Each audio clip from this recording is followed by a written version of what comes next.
Welcome to the Editor's Note Comics Podcast, the only podcast from Central Maine's best comic book store by default. My name is Zach. I am owner, CEO, proprietor, and guy who generally sits behind the counter. With me is my co-host, Jared. As you tweeted out on the Editor's Note Twitter, local internet celebrity. It was a lie. I tried to make I just boosted your credentials. I didn't know how to feel about that. I do get retweeted by Hollow Arts a lot, so I feel like that has something to... I could be a local internet celebrity, or just a local celebrity. I mean, I coach 3 sports in the community. I'm well known. I don't know if I'm necessarily well liked, but I'm well known. Why? At least try and plug your Twitter or something. I get retweets occasionally. At Junior Rich.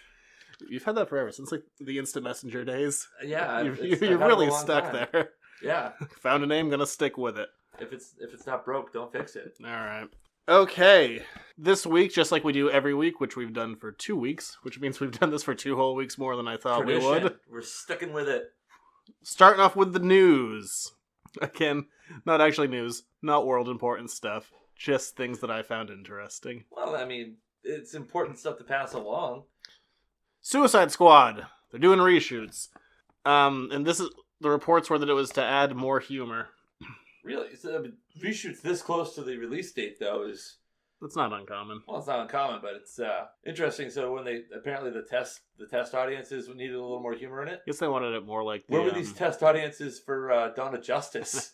Well, that's where people are getting kind of attacking Warner Brothers, and I'm going to defend them for probably the last week ever. I'm getting sick of defending Warner Brothers after 2 weeks. It's a long time. 14 days is too long to defend anything or anyone. But people keep saying, oh, these are reshoots because of the reaction of Batman v Superman. That's not how reshoots works. You don't just call up Will Smith the day after a movie comes out and says, hey man, show up to this location on Tuesday, we're doing stuff. Well, if you give him a cab with a discount that's rare and, oh man, forget it. Did they shoot him in Bel Air? Jeez. No, I'm moving on. Okay. How many is there any information on how much how many pickups they shot, or? I don't think so. They're just going out. It was just one of those things. They picked a poor week to do it, kind of unknowingly. Well, it's kind of a lull in news and stuff. So I mean, it probably happened shortly after Deadpool came out. Would be my guess. The humor works. We should try and do more of that. Yes. Switching over to the Marvel side of things, because we didn't really talk about Marvel at all last week. Not even really Marvel. We're going to talk about Fox Marvel. The Gambit movie has been delayed again. This is the second director that's left the project. I mean, do you think part of that might be just, you've got X-Men Apocalypse coming out now. You've got, Civil War coming out. Kind of in a string of big movies here. Do we really need a Gambit movie? No. Okay, not really. They could just save all kinds of time and money and just, call you up at Editor's Note and say, hey, do we need a Gambit movie? Like, nope, save them time and money. I guess part of it was they had a $240 million budget or something, and Deadpool had a $90 million budget, and they made all of that back. Oh, yeah, and then some. By the way, because we were talking about this before we started, Editor's Note Comic is in Water Street in Hollowell. Check it out. I want to spread this to more than just the people in Maine. I want to spread it to the vastness of the internet. They can go to editorsnotecomics.com. Find me on Facebook, Instagram, Twitter, and the rest of social media. There, Snapchat. You have an Editor's Note Snapchat? No, I'm not going to do that. Okay. Sounds like the worst. Well, just be me. Part of the rest of social media. Me sitting there at 12 o'clock on a Tuesday. Well, here I am. You could on New Comic Book Day on NCVD, whatever you hashtag on New Comic Day. New Comic Book Day. Yeah. You could. I didn't get that acronym. You could snap some of the hot books of the week. What I want to do is I want to get us big enough. So we got some positive feedback for our first episode. Yes, thank you for those of you who listened. But what I really want is I want to get us just big enough to get irrational internet hate. Now we're talking. That's all I want. I didn't see Karen comment on the podcast. Did she listen to it? I talked to her a couple times this week. It never came up. Karen being Zach's mom. Who I personally thanked for listening, and then she didn't do Trudy it. doesn't know I'm podcasting. Trudy being my mom.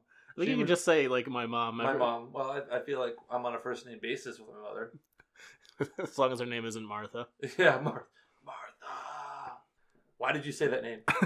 Fill some space. Inside jokes for those who haven't seen Batman vs Superman. Everyone's seen it. It's already hit 700 million. Wow. Part of the reason I don't care if the Gambit movie is delayed So there have been so many assorted X-Men movies that have been announced and canceled. There was, or just nothing ever happened. It was going to be a Magneto Origins movie that never happened. There was going to be an X-Force movie that never happened. Maybe an X-Men 4. Already getting better at segues, because then there was also a new X-Men movie announced this week. Yes. I don't need to tell, like, that was a good segue. Thank you for letting everyone know. It's going to be a new Mutants movie was announced.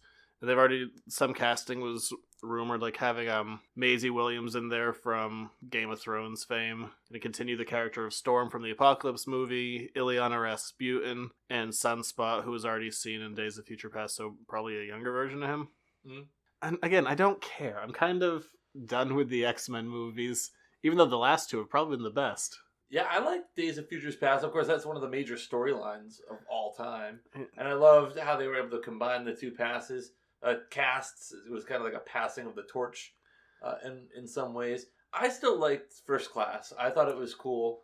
I enjoyed it. It was a neat origin story. I thought there was a tremendous cameo from Hugh Jackman. I love that scene where they come into the bar and he tells them where to go. And it's perfect. The movies, at the time when they came out, there wasn't really anything else out there. It was kind of comic book light. Like, they didn't want to really sink into it. I didn't like the third one. The third one was Yeah, the whole... killed Cyclops right out of the gate. Not that I liked Cyclops that much, but... The whole thing is just...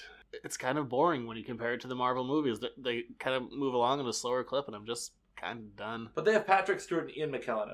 Come on. That's true, and now they're besties on Twitter.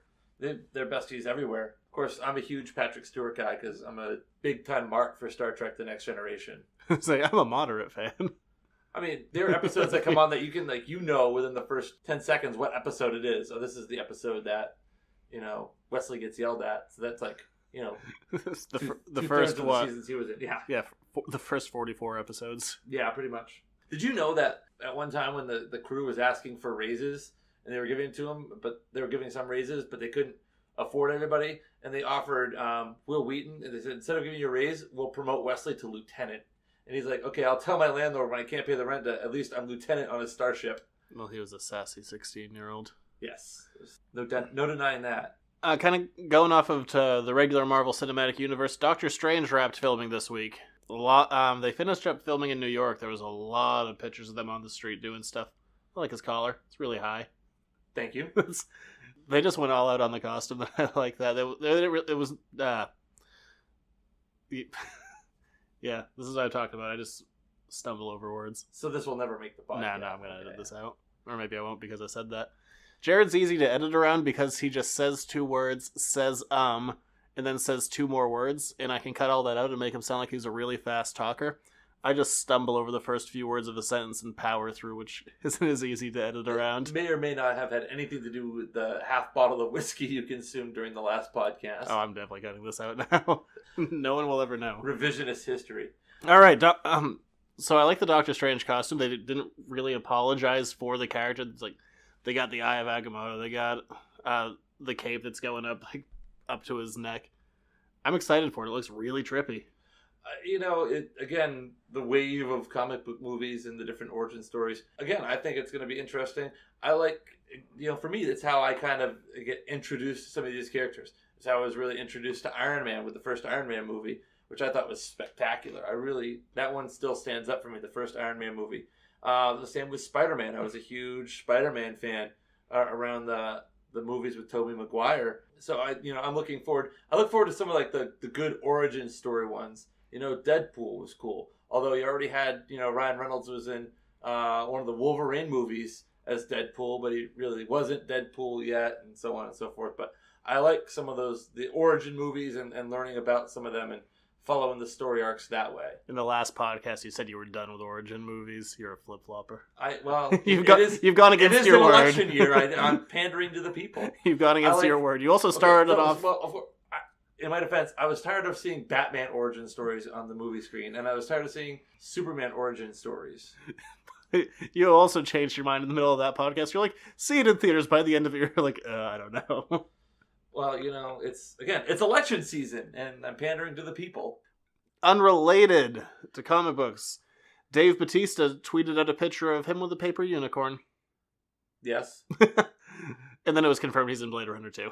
Yeah, and it was interesting. The announcement of that came around this past weekend was WrestleMania, and Dave Bautista tied to WWE. Probably, not a lot there, except for in the internet wrestling community, they have what are called the dirt sheets, which are like insider information. So where with WrestleMania, all that news was coming out. It's probably kind of planned that way that they knew that the dirt sheets would pick that up because everyone's going to those internet websites to read more about what's going on with WrestleMania.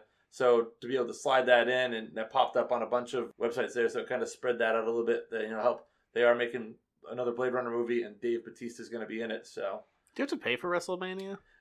Well, yes and no. They had a special. You could get the WWE Network for free this month. I feel like I'm shilling for Vincent Kennedy McMahon. And by the way, I'm also a huge wrestling mark. I did watch WrestleMania. These are words I don't understand. Mark, it's like somebody who's. I got that one. Yeah, I mark out for that. No, I was on board there. The whole wrestling thing. Oh, well. I guess it's not my thing. I'm not against it. It's people dressing up in colorful costumes, punching each other in the face. It's it's a morality play every week on TV. Although sometimes it's worse than others, but I enjoy it. Well, that's good. That's a choice you made. It is. Thank you. Going back into the DC world, this week a trailer dropped for the next DC animated movie, The Killing Joke, starring Mark Hamill and Kevin Conroy from Batman the Animated Series. We were talking last week, and there's something I was thinking about with this trailer. A lot of animated Batman movies in the Batman Animated Series, and we were talking about how, Warner Brothers hasn't put out a whole bunch of superhero movies, and DC, is kind of tied to Warner Brothers. I think, thinking about it too, especially with the trailer for The Killing Joke coming out, I think it's cheaper to animate, obviously, than it is to do live action. But it gives you some more freedom, and you can come out with some movies with some more frequency, although it's towards a more targeted audience. It's not like it's going to have theater-wide releases. No, that only happened in 93 with the Batman movie Mask of the Phantasm. It came out on Christmas 93. I remember that. Yeah, I remember asking my dad to take me to that movie. He's like, absolutely not. I'm not paying for you to go watch a television show in the movie theaters. You mean he wouldn't pay for you to watch the moving pictures? The cartoon pictures? No, he wouldn't let me go watch that light projected onto a flat screen. Oh, well. But here you are today. You I know. survived. What an abusive childhood I had. He wouldn't take me to see Batman on Christmas. Thought it was about family or something. Last week it's love for your mom. This week it's angst towards your dad. He's not listening to this. Oh. So, The Killing Joke was a one-off story in the 80s. It was kind of billed as the last Batman Joker story at the time. It was written by Alan Moore, who has written, he's comic book royalty, written Watchmen, some of the best, Swamp Thing, Killing Joke, which we're talking about, and now he just smokes a bunch of weed and thinks that everyone's a crazy capitalist. Yeah. But either way, this is one of the more definitive Batman stories. Alan Moore is going to end up taking his name off of the movie. If you watch Watchmen, it will say based on the comic book co-created by Dave Gibbons. He did stuff like V for Vendetta, League of Extraordinary Gentlemen. He hates all adaptations, thinks comic books should just be their own thing. Mm-hmm. But either way, I'm more excited about watching The Killing Joke than I am about watching basically anything else that DC is going to be putting out. I mean, the animated movies and the animated stuff is pretty good quality, and you've got some big names. Mark Hamill, obviously, Luke Skywalker, quick tie-in, Star Wars Force Awakens, released this week on Blu-ray and digital. We're going to go drink some beer and watch that when we're done with this. Damn straight. I'm not as excited about watching the live-action movies as I am the animated one. I mean, today it came out that Zack Snyder and Henry Cavill are really hyped about doing another Superman solo movie. Even though nothing's been announced for the future, they're kind of waiting for the dust to settle on Batman v Superman. Well, they've got to tie up some loose ends from that. I mean, you've got, Clark Kent 6 feet underground right now with dirt hovering above his casket. He's about to become an employee of Darkseid, so it'll be interesting. Maybe that's the standalone movie? I don't know. I thought you were going to use that time to do a sweet segue into talking about Man of Steel, the theme for this week, but no, you went off in another direction. Yes, because there's something else that needs to be pointed out as well. You're going to be on the road this weekend with Editor's Note Comic at the Comic-Con up at Bangor. Well, it's not Comic-Con, but it's a comic convention in Bangor Comic and Toy Convention. Yes, Friday, Saturday, Sunday. Complete with one half of Admiral Akbar. Yes. The guy who did the puppeteering, not the guy who died yesterday. Who else is going to be there? I'm going to be behind a table all day. Yeah, but who else is going to be there? Like, get people to go. They'll see you. They'll find your table, but give them more. I mean, granted, you're the only reason people should go to this, but if they were going to meet people like and see panelists, isn't Counselor Troy from Star Trek Next Generation going to be there? Nah, she pulled out. Oh, that's right, she did. It was so they replaced her with Nichelle Nichols and so Uhura's going to be there. Denise Crosby. Tasha Yar. Yeah, maybe she'll last for more than 17 minutes like she did on the show. Oh well, fair enough. Although she's the only character in Star Trek to die 3 times. Good for her. She died in Skin of Evil when that black blob killed her. Then there was the Yesterday's Enterprise episode where she went back in time with the Enterprise B, and it was assumed that she was killed there. And then I think she died as a Romulan. Oh no, she died in the end of All Good Things because it was the past Picard. Yeah, when everyone blows up. When everyone blows up, and they close the rupture of the anti-time eruption, and that was on BBC America the other day. All Good Things 1 and 2, although it's on Netflix, and I could have just watched it there. I also have it on Blu-ray. Yes, you do. Look, it's over there. Yeah, somewhere. On the bottom shelf. I found it. But I liked All Good Things. Not to get off track, but I thought it was a good finale, good final episode. Yeah, it was better than any of the movies. Ooh. No. Please. Really? I liked First Contact. Well, so do I, but I don't like having the whole Zephram Cochrane character just be an annoying drunk, and whoever that chick was that was running around with Picard, she was just hamming it up everywhere. No, I'll take All Good Things. Okay, well, first of all, we can eliminate Insurrection. Yeah. All right. Generations was like the launching point for that, but I didn't hate Insurrection either. Maybe it's just me. It is just you. I'm sure there no one likes that movie. No one likes Insurrection? No one likes Insurrection. No, not Insurrection. Nemesis, sorry. Yeah, Nemesis is fine. I didn't like Insurrection. I thought that was like the Nemesis was like a young Tom Hardy.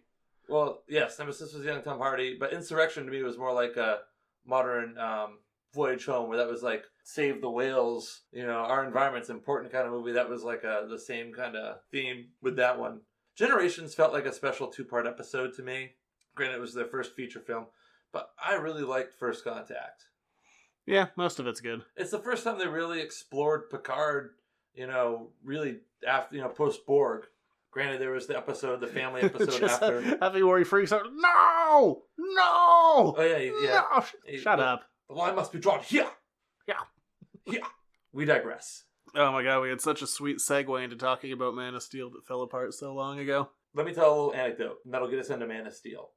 Because I work at Halldale High School, and some students were talking about the science of superheroes today, okay? So the kids were talking about, in a science class, about the science of superheroes. And I was like, well, what about, like, the science of Superman, okay? So yes, he's, like, impervious to bullets, right? He's bulletproof. But how is his costume, his suit, bulletproof? Like, if you shot him, there's no holes in his suit. He creates an energy field around himself. Is that the real answer? Yes. It's also why, like, if he picked up, and that gets projected around other things, like if he were to pick up a tanker out of the ocean, like, he could just pick it up by the nose and it wouldn't snap in half like the Titanic. That field gets projected over the objects around him. So he's not really a man of steel then, he's a man of energy field. I think it's a little bit of column A, a little bit of column B. Alright, and speaking of Man of Steel, our theme for the week! So this week we're going to be talking about Man of Steel and the future of the DCEU, which I hate the way that sounds. Like, DCEU. It sounds like a wing in a hospital. Yeah. I'm going to go visit my buddy, he's in the DCEU.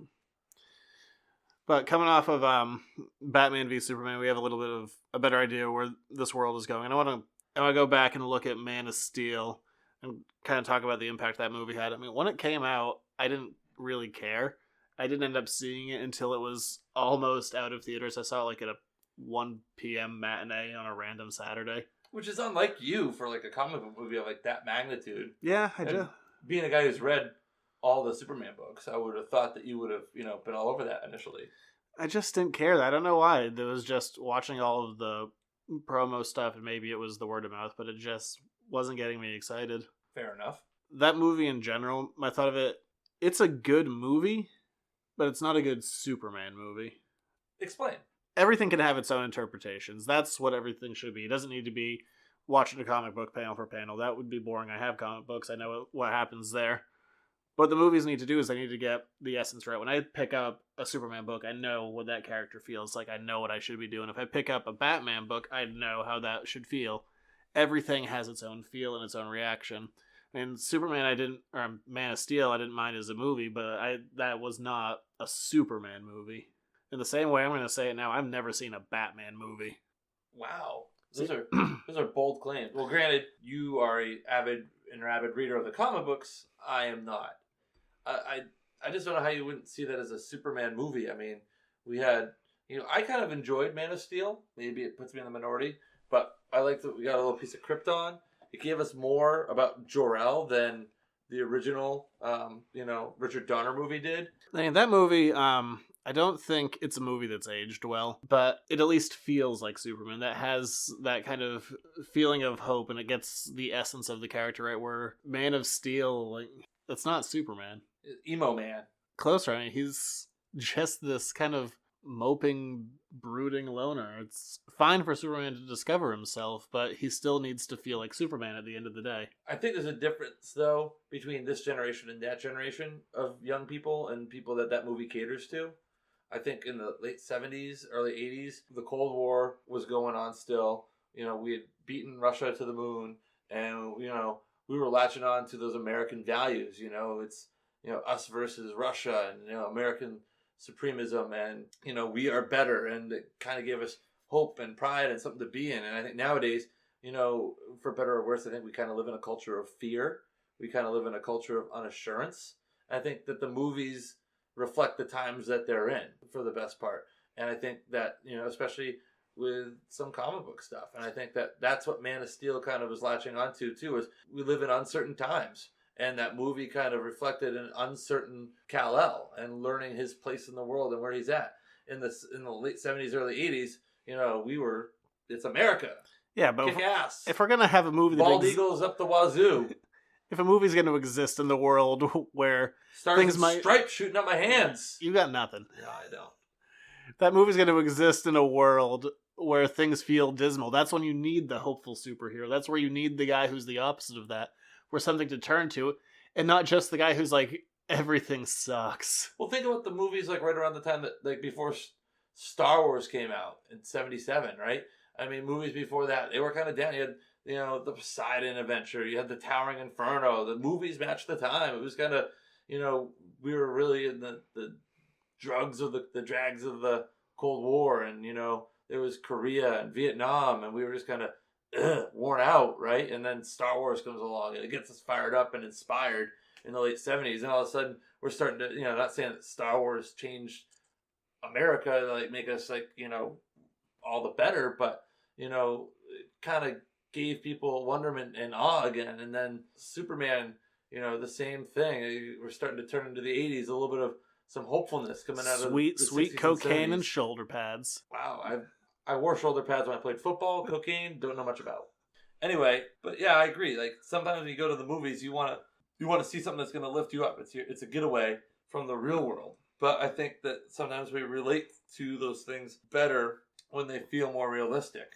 They feel more in tune with what's going on. I'm talking myself out of the movie a little bit. There are parts of it I don't mind. There's some real nonsensical BS in that movie too.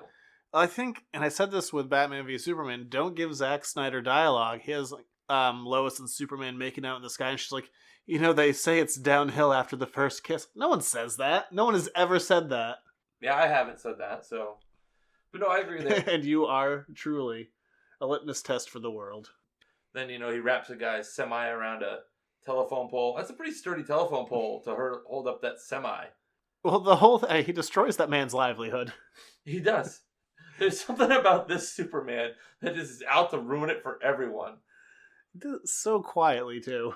Yeah. Everyone came through surprise. I feel like if you blew up a truck, someone would have heard that. What did you think of Kevin Costner as Jonathan Kent? Didn't like him. Didn't like him? I'm fine with Costner, but that's the part of the movie that they got the most wrong. So, Man of Steel, Jonathan Kent dies in a spectacle. A tornado kills him for some reason, and he tells everyone to go underneath an overpass where they're the most likely to die. Yeah, it's least you need to go lay in a ditch. This is something that the first Superman movie got exactly right. Have teenage Clark Kent, who's being dubbed over by Christopher Reeves, was not seamless. No, could really see the seams in there. But it's him and his dad, and He's racing his dad, just kind of playfully. Jonathan Kent stops and falls down, dead, heart attack. Yeah, he said, "Oh no!" Like that's you could tell that. Just like Kirk. He says, "Oh my." Whatever. Close up. But you could tell in that scene, it's subtle acting. But he's like, "Oh no!" Like you could see like the disappointment on his face because he was excited to go on that journey with Clark. But that was a lesson. That was a lesson for Superman. The lesson that Superman needs to learn, that he cannot fix everything. There are things that are outside of his powers. He doesn't learn that in Man of Steel. He just learns that tornadoes can kill Kevin Costner, who doesn't even blink. And he should blink because it's a tornado. Yeah. Which, how do they not see the tornado coming, by the way? It's not. It's a bad scene. But on top of that, though, like... I feel like, you're not my dad.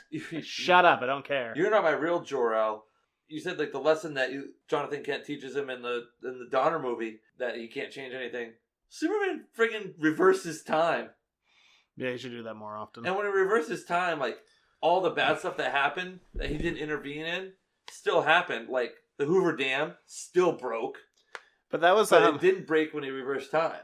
So, part of the problem with the Donner Supermans, and they stuck with it, is this was a Superman before the DC universe rebooted, and he still had basically any power he wanted. So he was still so insanely overpowered, and he would just, like, come up with crazy things. Like, maybe he'd be standing there, he'd hold up his hand, and he'd shoot a miniature version of himself out of his hand, who had all of the same powers, but he was tinier. Like, he had every power, it didn't matter.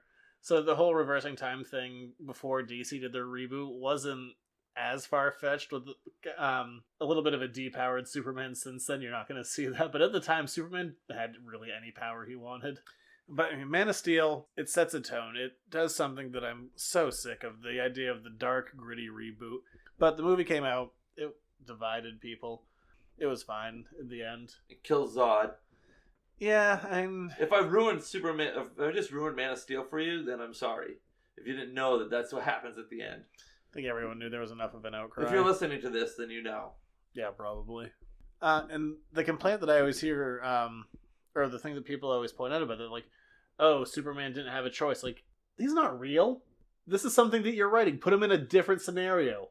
Yeah, you didn't have to put him in the middle of the Metropolis train station, which looks a lot like Grand Central Station in New York. People are like, oh, by killing Zod, he learned that he can never kill again.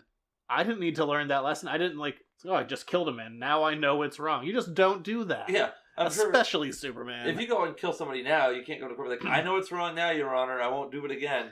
Yeah, Superman is the guy who always finds another way. And the movie, it's a fine movie. It's not a Superman movie. As we'll do with every topic, some reading recommendations kind of based off of Man of Steel. The easy one is to go read Man of Steel. There was a story written by John Byrne in the 80s. A lot of the stuff from Krypton was taken right out of that, like having Superman be the first natural birth and kind of setting up that whole world. A lot of Man of Steel comes from that run. I'd also recommend going and reading Jeff Johns and, weirdly enough, Richard Donner, who came to write this, Last Son. They took a lot of the characters from the Superman movie, Zod, Ursa, and Non, and brought them into the regular DC continuity. Alright. If you want to find out our opinions on Batman v Superman, just go listen to last week's episode. Spoiler, I didn't like it. Spoiler, I liked it, then I didn't like it, and I became lukewarm on it. you got talked out of it. And for our patented rating system for Man of Steel, which has immediately fallen apart, see it in theaters, Redbox it, or don't waste your time. I mean, it's been on cable a lot recently, too. Nope, the year is 2013. What are you going to do? The year is 2013? The year is 2013, if you could think back that far to when there was a 2013. See it in theaters. I think that the majority of these big comic movies, see it in theaters. I'm going to stand by, give it the same rating I gave Batman v Superman, just Redbox it. Looking to the not too distant future, we have Suicide Squad coming out later this year. And I'm just going to run down the list and then we're going to kind of hit them up a little bit. Man of Steel comes out 2013. 3 years until the next DC movie. And then a couple months after that, going to be Suicide Squad. In 2017, there's Wonder Woman. Justice League Part 1. 2018, there's The Flash and Aquaman. 2019, Shazam, Justice League Part 2. In 2020, Cyborg and the Green Lantern Corps. Yeah, they never really did anything with the Green Lantern after the Ryan Reynolds Green Lantern. I think there's a reason there's going to be a 9-year difference in between those movies. Did you not like the Green Lantern? No, I saw that. No, it's the worst. It's the worst. Would you put that as the worst of the comic movies? What about Elektra? Yeah, it's probably one of the ones I haven't seen. It's probably be like an Elektra or Catwoman. I never saw those. Catwoman was pretty bad. It'd have to be something from the early 2000s, something like Ang Lee's Hulk, where the Hulk has to fight poodles and then a giant gas creature that's made of Nick Nolte. Looking forward to Suicide Squad, come out in August. One of the things that's kind of hooked me about this is we've had a couple trailers now. We still don't really know the plot. I think they lay some of the plot out. You know, they've got some unsavory things to do that have a high risk of somebody dying, so they're going to bring in these bad guys to do it for them.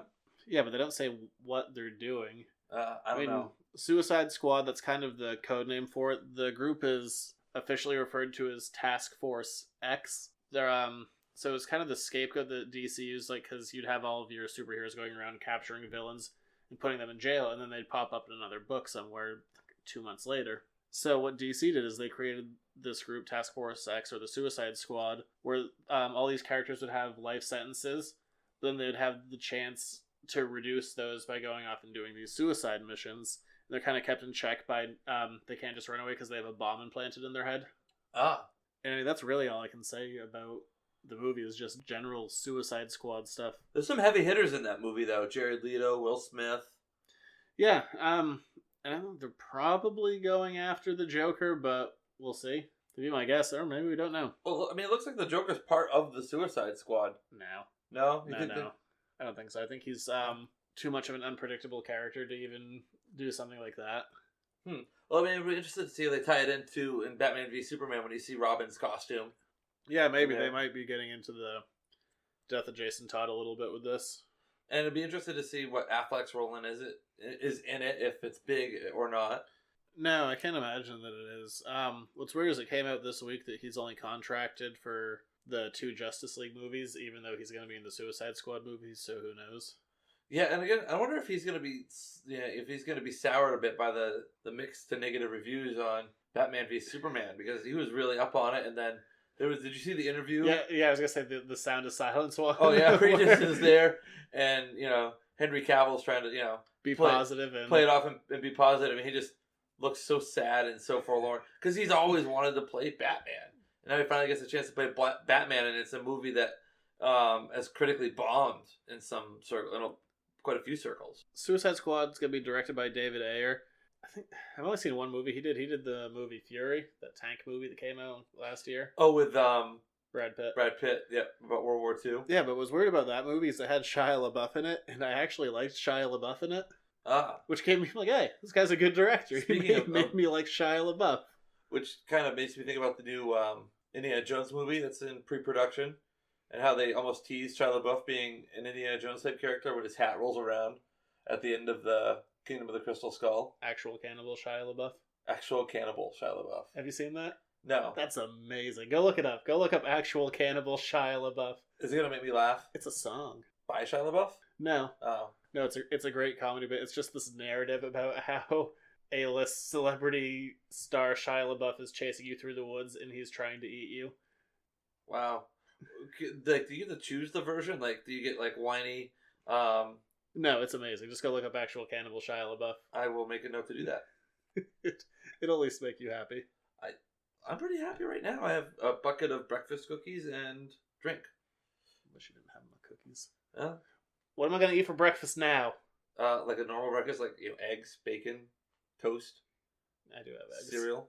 I have eggs. Let's see. There you go. What are eggs without cookies? The eggs are in cookies.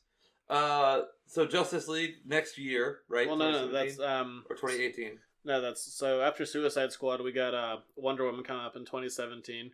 Looks like this is gonna be taking place in World War One. So it's gonna kind of maybe tie into that photograph from Batman v Superman. Yeah, with Chris Pine. Yes. Question. Actually, no, that would make no sense. Never mind. Ignore my question because it was about to make me sound like a total idiot. I wanted that one. Sorry. I caught myself. So, back in 2005, Warner Brothers was looking to do their first Wonder Woman movie. It was going to be written and directed by Joss Whedon. But he was gonna do that flick in I think pre-production was starting in 2005, and they ended up canning it, just kind of not seeing eye to eye on what Wonder Woman was supposed to be. I think his was a little more down to earth, like actually treating it like an Amazon, and theirs was more, the kind of stars and stripes look. Fair enough. When it was announced originally, Michelle MacLaren, who was the director who I think did the most Breaking Bad episodes, was on it. She ended up leaving the project, and now we got Patty Jenkins on it. Doing a period piece, I feel like they're kind of doing the Captain America thing, and that might be why they're doing World War One and not World War Two. One movie already went back in time and did that. Yes, that was kind of going to be like the root of my question, and then I realized two things about it. One, Captain America takes place in the Marvel Universe, and two, it takes place in World War II. Yeah. Two totally different times and places. Yeah, her character, when she came in, it was kind of in the World War II era, but I think it's just a case of not wanting to do the overlapping. Differentiate a little bit. Yeah. Coming into man's world. Thank you. From Themyscira. And I want to see what origin they do with Wonder Woman. Her original one is she's just made of clay. And just becomes human from clay, or becomes meta-human from clay. Yeah. Bit of clay. There you go. Make her a real person. Woman of the earth. The newer ones have her like tied in closer with the gods, but I kind of want the clay origin. There you go. So after that, we get Justice League, though, right? Yeah. Movie I don't have a lot of faith in. I mean, you don't know. I mean, so it's what, 2018 or that's 2018, right? Yep. So I mean, we've got a whole couple years before we get there. But I think it's interesting that they're it feels like they're fast tracking the Justice League movie so it can match up with, because doesn't the first Infinity War movie come out in 2018?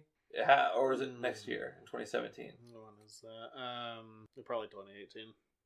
Or is it 19? I don't remember. No, I'm pretty sure it's 20. I want to say it's next year. I'm not looking it up. All right. Well, I think they're trying to get caught up again with the Infinity War. We don't do that on the show. Nope. We're not going to fact check, and we're never going back. There we go. So, I mean, I think that probably has something to do with it. I would, like I said last week, they're rushing to, get caught up. Because we're only going to get a Wonder Woman movie in between Batman v Superman and Justice League. And then after that, you'll get Aquaman and Cyborg and so on. The Justice League, Zack Snyder's going to be directing it again. And that, like I said, Man of Steel, I was on board for. Then less so for Batman v Superman. And I just let someone else do it. Okay. And they're in pre-production. It's about to start filming. But man, something different doesn't get the universe. George Lucas had to step aside and let somebody else direct Empire Strikes Back. And Irvin Kershner directed that, and it's the best Star Wars movie of them all. So even though it might not necessarily have been his, it wasn't Kersh's universe, it was Lucas's universe. He produced a quality movie, so maybe let somebody else in there. Do you know the worst part about the Star Wars prequels was that has been generally forgotten? It's not the movies. It was the DVD marketing. There were at least 3 different commercials that would start off. They'd show a couple clips of the movie and be like, "Who man? Yoda man." Just go back and forth and show clips of Yoda. It would just build and be like, "Who man? Yoda man." It was the worst. I'm pretty sure I blocked that out of my memory. It was the worst. Worse than the prequels was the marketing for the DVD release. We'll have to do a Star Wars episode. Yoda man. I'm just gonna do that for a whole hour and a half of the Star Wars episode. Yeah. Our Star Wars Christmas special, which is better than the Star Wars Christmas special. No, we'll do that at Christmas. We have a few months to prep. Yes. Well, I hope we do a Star Wars before then. But Rogue One comes out soon. At Christmas. Okay, fair enough. It looks like the movie is going to be dealing with Darkseid. I talked to him about him a little bit last week. It was the creation of Jack Kirby. At one point, Kirby eventually left Marvel and never went back, which you'll find a lot of people did who were creators. They'd leave Marvel and never go back and just go walk across the street to DC. He was one of the new gods that Jack Kirby created, and his whole thing is he wants to find the anti-life equation, which just kind of removes free will from anyone that he gets the anti-life equation into.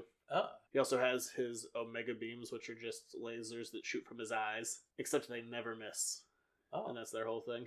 So maybe he would be able to work for the Empire. No, he could never work for the Empire. I think running jokes I'm always going to find a way to make a joke about the Empire. and I'm always going to say question, and I expect you to respond with statement. That's just how you talk. Fair enough. And the idea, I'm really sick of these, splitting movies up. Like, the idea of part 1 and part 2, Well, would you rather sit through 4 hours, or... I'd rather sit through a good movie. Well, I mean, they made 3 movies out of The Hobbit. I stand by what I said. I'd rather just watch a good movie. I was thinking about those, Lord of the Rings to The Hobbit. Like, I think I like, in like the order they were released in theaters, I think I like every movie less than the last one. Like, Top of the Game, Fellowship, The Worst of the Worst, Battle of the Five Armies. It literally goes down each. Every movie was Return a of the step King down. won 11 Oscars. Doesn't mean it was my favorite. Yeah, I'm not saying don't diminish the quality of it. Although that was more of like a body of work night at the Oscars for them. You think Fellowship's the best of the first 3? I like a good ensemble.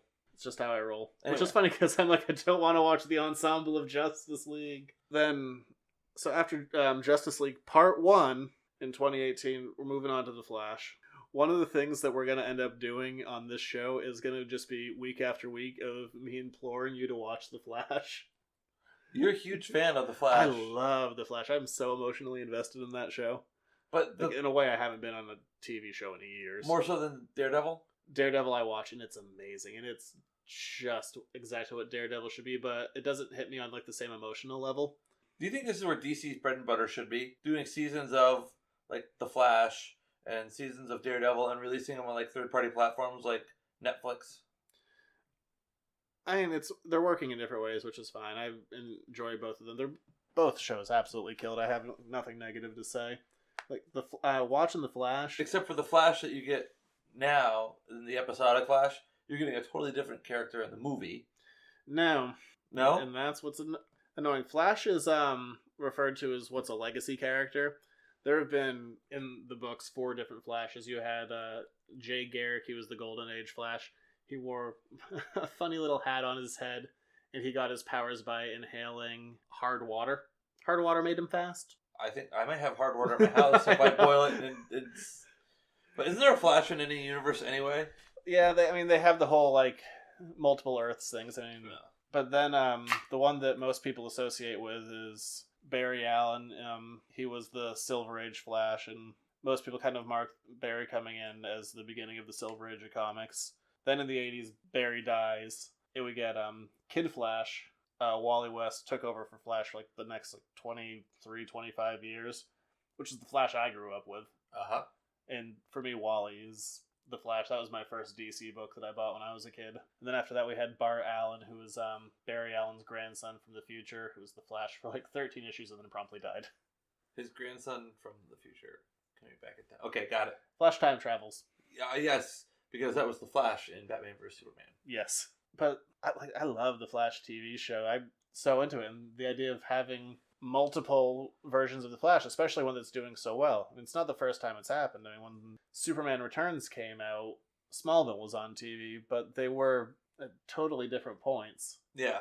As far as and I don't think anyone was confused about that, but the idea of having like 2 fully functional Flashes in 2 mediums at the same time, go with the one everyone loves. See, why even bother making a Flash movie? That's my thought. There's no point. And it'll be nice to see the Flash on the big screen, but the show is unapologetic with how deep it goes into the lore. Now, here's the movie, though, after The Flash. This is the one I'm looking forward to the most. Aquaman? Yeah, damn straight. Aquaman, 2018. Last week you didn't know that was even a movie. Well, It's been... last week I also said I don't need or want an Aquaman movie. Yeah. And I stand by that today, actually. And Aquaman, it might be good. It got James Wan is doing it. He did the more popular Fast and the Furious movies that I've never seen and I never will. Oh, come on. What's wrong with the Fast and the Furious? I saw the first one. Yeah. I'm too far behind. I won't understand the story. I can't just jump in at Fast 8. Well, why can't you just, you can watch some of it while you're sitting behind the counter at the shop waiting for patrons to come in and spend their hard-earned nickels and dimes? Good. I won't. Oh, well, there you go. But on Water Street in Hollowell. Aquaman, he's a character who kind of got the shaft after the Super Friends TV show, and that kind of neutered him. And ever since then, I feel like Aquaman... He's the butt of jokes. Well, he's the character, in the books, they try too hard to make him cool. Like, he's the most intense and the most extreme, and like they're gonna cut off his hand and do all these crazy things and give him a hook, and then he's like that middle school kid who tries too hard. He's like, "Hey guys, I'm cool. Look at all these cool things I'm doing." Like me. Yeah, a little bit. So are you saying I'm Aquaman? No, Aquaman's cooler than you. Wow. And I'm gonna have another one of your cookies. Sure. There are some really good Aquaman stories. Like, one of them is really, really dark. One of those main enemies, Black Manta, he has a baby, and he's because they're breathing underwater. He puts the baby in an air bubble, and just the baby dies, suffocates in air, like in front of Aquaman. Yeah, like there's some crazy stuff out there. Does Aquaman have gills? No, he just breathes. Oh, fair enough. But doesn't he's the son of a lighthouse guy. I thought he was from Atlantis. He's had a few origins. Oh, okay, but like in the Super Friends TV show, like isn't like the Justice League headquarters in outer space? Yeah, I mean they've had a few headquarters. Yeah, that's the Watchtower. Oh, there you go. See, I knew something. Like I said, it's always just trying to make it like the most intense. Like, well, how are we gonna do Aquaman? Like, we're gonna get the biggest guy to do. We're gonna get Jason Momoa to be Aquaman. Try and make fun of that Aquaman. Wow.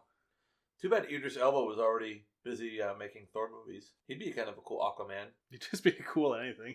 He's just generally cool. I hope he gets to play James Bond someday. After Spectre, I need a break from Bond. You bonded out? I really am. That was the most Brosnan of...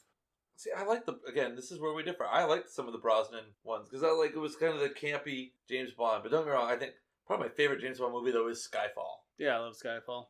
Rest in peace, Judi Dench. Don't pour that on my floor. Oh, can I go pour it in the sump pump hole? No, there's a carpet there. No, I was going to go pour it in the sump pump hole. No, you weren't. Well, no, but I could. That involved getting up. All right, real quick. After that, Shazam, not to be confused with the Shazam movie with Shaquille O'Neal, who was in... No, that was Kazam. Oh, Kazam. He was in, speaking of Shaquille O'Neal, he actually participated at WrestleMania. He also starred in an early DC comic book movie. Which one was that? Steel. Yes. Shaq, a man of many talents.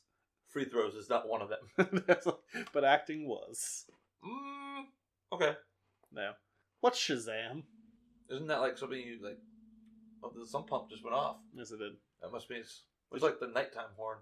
Since you didn't actually listen to the show, you can actually hear it. When I'm editing it, I can't hear it, but then when I play it back...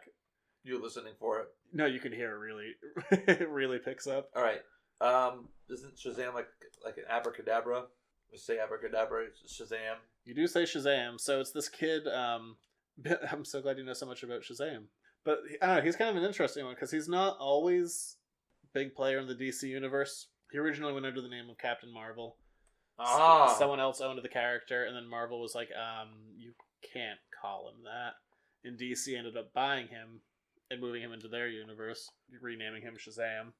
But there's this kid, Billy Batson, who gets the powers of a god, and if he just says the word Shazam, try it out, feels good. Shazam! It's going to be loud on the audio. Shazam! He turns into the superhero, who essentially has the exact same powers as Superman, which is why you don't see him. Wasn't there like a cartoon or Shazam cartoon or something? Because it feels familiar to me. I think the first comic book filmed property ever was Captain Marvel in an old serial. I think he beat everyone to the punch. If I'm wrong, don't tell me. Well, no, maybe that'll generate some of the token internet hate you're looking for. It's true. I want to get big enough to get internet hate, and I want to get big enough so I can sell out immediately and just get advertisers. Wow. I have no integrity. As soon as you sell out, I'm no longer co-host. Yeah. I'm special guest. Yeah, as soon as I can monetize this, I'm dropping you down from co-host to special little buddy, so I don't have to give you any money. Special little buddy? That's what you get. Can't even get special guest? No. Correspondent? But since you can't stop talking about your sweet, sweet WrestleMania, that one has The Rock. Really? Now we're talking. You're talking through cookies. I love me some Dwayne Johnson. He had a flamethrower at WrestleMania. You're eating cookies and drinking Bud Light. You are a sight. I'm a mess. I'm an absolute mess. Yeah, he's gonna play the villain in that movie. Really? Yeah, he's gonna play Black Adam. He's gonna Shazam's opposite. Interesting name. He looks the role, but if he's gonna be your villain, and he's supposed to be like the physical opposite of Shazam, like they're kind of like mirror each other. Yeah. Who do you have that can go up like toe to toe against The Rock? Who's gonna look like The Rock? It's a good question. It's a very good question. But I think going back to he's filming Baywatch right now. Yeah, they're doing a Baywatch movie. He is like what he's done with his career and going from like wrestler to like A-list movie star. He's in Scorpion King. Okay, that was not so good. That one with Sean William Scott. The Rundown. He was in Walking Tall. The Tooth Fairy. Okay, well, not everything he's done has been spectacular. He's in the Fast. G.I. Joe.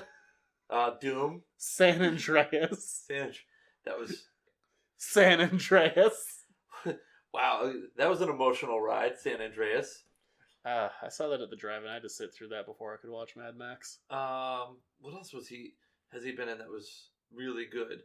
That's the thing. He hasn't really been in good movies, but he's damn charismatic. He is, and that's why he was so over when he was a wrestler. I mean, people love the charisma. He's on HBO. He's got Ballers on HBO. Yeah, he's a likable dude. And he's funny. He acts well. He was Gridiron Gang was another one he was in. He has a sweet Instagram. Yes. He has some puppies on that thing. Dwayne Johnson is the man. He also took the worst name and made it masculine. Dwayne. Yeah. The worst name. He's up at like 3 or 4 a.m. every day lifting before he goes to shoot. Who could you get against him? You could get like puffy baby-faced Mark Wahlberg in a Boston accent. Shazam! I mean, so you're saying like Captain Marvel, well, not Captain Marvel, but Shazam. It's got to be like the opposite, like a skinny kind of. Well, he starts off as this like young kid, Billy Batts, and then he says the word Shazam. And it gets. Turns into a dude that looks like The Rock, but he's not The Rock because The Rock is the villain. He turns into someone who's not The Rock because he's not The Rock. Yeah. I don't know, who could you get to like, that's got that big frame and he could play it? Liam Hemsworth. I was thinking that. No. But, you've already got Chris Hemsworth in the Marvel Universe. When's other Hemsworth. When's the next Thor movie? That's next year, right? Well, that's after Infinity War. Yeah. I forgot to mention that in the news. Oh no. Backtracking. Tom Hiddleston says that might be his last movie. Infinity War? No, the next Thor movie might be his last movie is Loki. Not gonna edit that into the news, just gonna let it ride. Yes. Alright, let's wrap things up here. Justice League Part 2. Don't know anything about it, but it's a Part 2, so I don't want it. Alright. My thoughts on Justice League were shared earlier, where I don't know if Snyder's gonna direct that one. I hope not. Well, see, that's still that's 4 years away. So. Yeah. I like some of his movies. 300. Very good. He's a good visual guy. What makes 300 work, there's not a lot of dialogue in it. No, there wasn't a Man of Steel either, which helps. Yes. So that wraps up 2019. 2020, we get Cyborg. And we saw a little bit of Cyborg. We saw a mother box kind of being his father using that to create him. It makes me a little uncomfortable to say it, but I'm going to say it anyway. He's mostly there to be the black guy. Fair enough. I mean, one of the big problems, and he's certainly been a major player in DC, and he's been in a lot of iterations of Teen Titans and Justice League, but at the end of the day, I've never really been that into Cyborg as a character. He falls into the category that most intelligent, kind of technological-based characters fall, where he ends up being the guy who just does the exposition or figures it out, and it's not that engaging. Kind of like Mark Ruffalo as Bruce Banner before he hulks out. Yeah, and just... But I think they do a better job in the Marvel movies of like sneaking the exposition, because he's doing it, Tony Stark's doing it, and the way that Robert Downey Jr. delivers it's funny and smarmy. It was stuff like that, and I mean, this is unrelated, but I've always said... the technobabble? I think the hardest thing for an actor to do is to play smart. I think there's this certain kind of confidence you have to have. Like, there's a lot of people, if they're supposed to have an intelligent character, but you can just tell that they're reciting lines. Mm-hmm. I think the hardest thing to do is to play smart, because I see so few people pull it off. I struggle with it daily. All right. So after that, Cyborg, we got Green Lantern. Yeah, Green Lantern Corps, to not be confused with that 2011 Ryan Reynolds movie. That was the worst. It just felt like a video game. Like, the whole training sequence, this is your ring.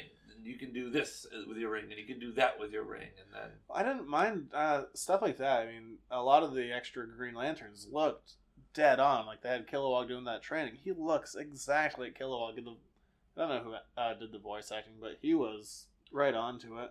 They left that movie hanging at the end because you had the yellow lantern light, or the yellow... Sinestro. Sinestro went yellow. Imagine that, a guy named Sinestro is evil. Yeah, I know. Doesn't sound, nefarious. He doesn't sound sinister at all. But they, I don't know, what's better, sinister or nefarious? Sinister, because his name's Sinestro. Fair enough. But they just, they left it hanging. They made it look like there was going to be something Well, that was going to fall. And there was nothing. Poor Martin Campbell. This is the guy who directed Casino Royale. And he hasn't directed a movie since then. He's kind of in director's jail right now. Oh. Why? Because Green Lantern was terrible. Oh. But no one Casino Royale was not. Yeah, it wasn't, but now he did Green Lantern. So, they're look putting... at these, what do you got? The 6, 7, 8, 9 movies? 10 movies over the next 6 years? Yeah, I mean, is the bubble ever gonna... The bubble will burst eventually, but it doesn't look like it's gonna happen anytime soon. Marvel was ahead of it. Get people engaged in watching the movies, and they have a plan. Even, DC called it the DCEU. It's similar to the MCU with the Marvel Cinematic Universe. Cinematic. I mean, that sounds better than was the extended universe, like DCEU? Yeah. Well, anyway, lots to talk about, and it'll be interesting to see how it all plays out. Kind of finishing everything up, reading recommendations for the stuff that isn't out yet and doesn't exist. I'm just gonna go with hit up some of the bigger Justice League stories. Right now, it's gonna wrap up in the next couple of months. Go read Jeff Johns' Darkseid War. It's one of the best Darkseid stories I've ever read. Probably preceded by that, if you go read the first 2 volumes of Grant Morrison's JLA run, you kind of have to get over the mullet Superman and electric blue Superman. But if you can look past those 2 things, that's some of the best comics you'll ever read. It kind of set up Batman for the Batman we see today and explains why he's on the Justice League. Another good one would be to go read Justice League Origin. It was what started off the Justice League book for the New 52. It was supposed to take place 5 years prior to that, of all the characters meeting each other for the first time and the formation of the Justice League. As other movies come out, I'll probably have other ones to say, but I'll also probably repeat some of the same reading recommendations because I'm really just hitting the good ones. All right, where can they find you? Where can they find me? Yeah. Oh, on Twitter @JuniorRich. I'll be. I'm sure. Just tag me in the podcast as well.